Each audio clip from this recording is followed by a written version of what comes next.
বন্ধুরা, এই মোবাইল দিয়ে কিন্তু আমরা ডিএসএলআর ক্যামেরার মতো ফটো তুলতে পারবো। কি করে লাখ লাখ টাকা দামের ডিএসএলআর ক্যামেরার মতো ফটো মোবাইল দিয়ে তুলতে পারবো আমরা, সেটাই কিন্তু আজকে তোমাদেরকে দেখিয়ে দেবো।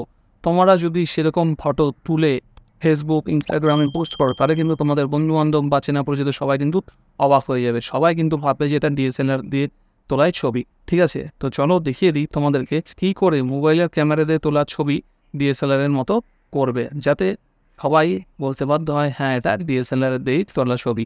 তো জাস্ট কয়েকটা সাধারণ জিনিস তোমাদেরকে দেখিয়ে দেবো, যা করলে কিন্তু তোমরা তোমাদের ফোন থেকে তোমাদের ছবিকে পুরো ডিএসএলআরের মতো করে নিতে পারবে। তো তার জন্য আমরা কি করব, প্রথমে আমরা আমাদের মোবাইলের স্ক্রিনে চলে এলাম।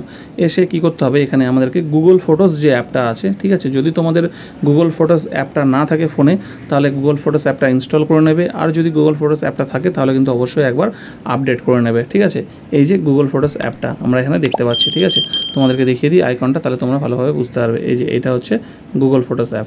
ঠিক আছে, এই অ্যাপটাকে আমরা ওপেন করব। ওপেন করলাম। ওপেন করার পরে আমাদের গ্যালারি থেকে যেই ছবিটাকে আমরা করতে চাইছি সেই ছবিটাকে আমরা নেব। তো ধরো আমাদের ফোনের গ্যালারি থেকে আমি এই ছবিটা আমার নিচ্ছি। নেওয়ার পরে এখানে কি করব, এডিটে ট্যাপ করব। এডিটে ট্যাপ করলে এখানে এবার কতগুলো সেটিংস চলে আসবে। সেটিংস থেকে নিচে দেখো সাজেশান লেখা আছে। সাজেশানের পাশটাকে এটাকে সরিয়ে নিয়ে এখানে একটা টুলস বলে অপশান আছে, এই টুলসে ট্যাপ করব। টুলসে ট্যাপ করার পরে এই ব্লারে ট্যাপ করব। ব্লারে ট্যাপ করার পরে কিন্তু দেখো অটোমেটিক তোমার ছবির ব্যাকগ্রাউন্ডটা কিন্তু খুব সুন্দরভাবে ব্লার হয়ে যাবে। তোমাকে কিন্তু কোনো কিছুই করতে হবে না। দেখো তুমি কিন্তু, আমরা কিন্তু দেখতে পেয়ে যাচ্ছি যে আমাদের ফটোর সাইডেও কিন্তু আমাদেরকে কোনো কিছু করতে হচ্ছে না, অটোমেটিক কিন্তু ব্লারটা হয়ে যাচ্ছে। এবার ব্লারটা কতটা করব সেটা নিচে দেখো অটো এখানে 80 লেখা আছে, এটাকে কিন্তু আমরা কমা বাড়া করে নিজের ইচ্ছা মতো করে নিতে পারি। এটা 0 করলাম, এটাকে বাড়িয়ে নিচ্ছি। ঠিক আছে, তো এটাকে মোটামুটি 80 to 90-র মধ্যে রাখবে, তাহলে কিন্তু ঠিকঠাকভাবে ব্লারটা হবে। ঠিক আছে, এবার এটাকে এখানে যদি ডান করে দাও তাহলে এই অবস্থায় এটা কিন্তু সেভ হয়ে যাবে। ঠিক আছে, এবারে আমি এটাকে ব্যাক করছি। তো আমি এটাকে ডানই করে দিচ্ছি। ডান করে দিলাম, এটা ব্লার হয়ে গেল। এবার আর একটা কী এফেক্ট দিতে পারবে দেখো, যদি আনব্লার করতে চাও আনব্লারে টিপে দেবে, তাহলে কিন্তু আবার ব্লারের এফেক্টটা উঠে যাবে। এইবার এখান থেকে ডান দিকে সরিয়ে দিচ্ছি। এখানে দেখো একটা অপশান আছে কালার ফোকাস। কালার ফোকাসে যে ট্যাপ করবে, এবার এটাকে আমি কালার ফোকাসটাকে 0 আছে, এটাকে আমি কালার ফোকাসটাকে বাড়িয়ে নিচ্ছি।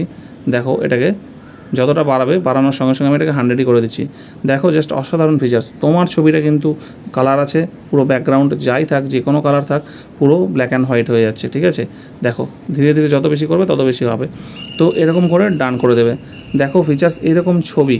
এবার এটাকে কি করবে, জাস্ট সেভ কপি। সেভ কপিতে ট্যাপ করবে। ট্যাপ করার পরে একটু টাইম লাগবে সেভ হতে।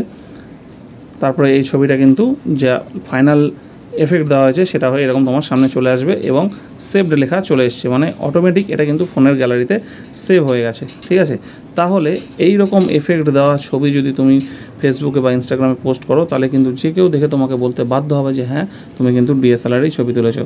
তাহলে খুব সহজেই তোমরা তোমাদের ফোন থেকে গুগল ফটোস এই অ্যাপটা ইউজ করে কিন্তু তোমরা তোমাদের ছবিকে ডিএসএলআরের মতো এফেক্ট দিতে পারবে, যার জন্য তোমাদের ডিএসএলআরের কোনো প্রয়োজনই হবে না। তো আশা করি ভিডিওটি তোমাদের ভালো লেগেছে। যদি ভিডিওটিকে ভালো লাগে তাহলে অবশ্যই ভিডিওটিকে একটি লাইক করবে। যদি কোনো মতামত থাকে তাহলে অবশ্যই কমেন্ট করে জানাবে। আর চ্যানেলে নতুন হয়ে থাকলে চ্যানেলটিকে অবশ্যই সাবস্ক্রাইব করে পাশে থাকা বেল আইকনটি প্রেস করে দিও, যাতে এরকম ভালো ভালো গুরুত্বপূর্ণ ভিডিও তোমরা সবার আগে দেখতে পাও। ততদিন ভালো থেকো, সুস্থ থেকো।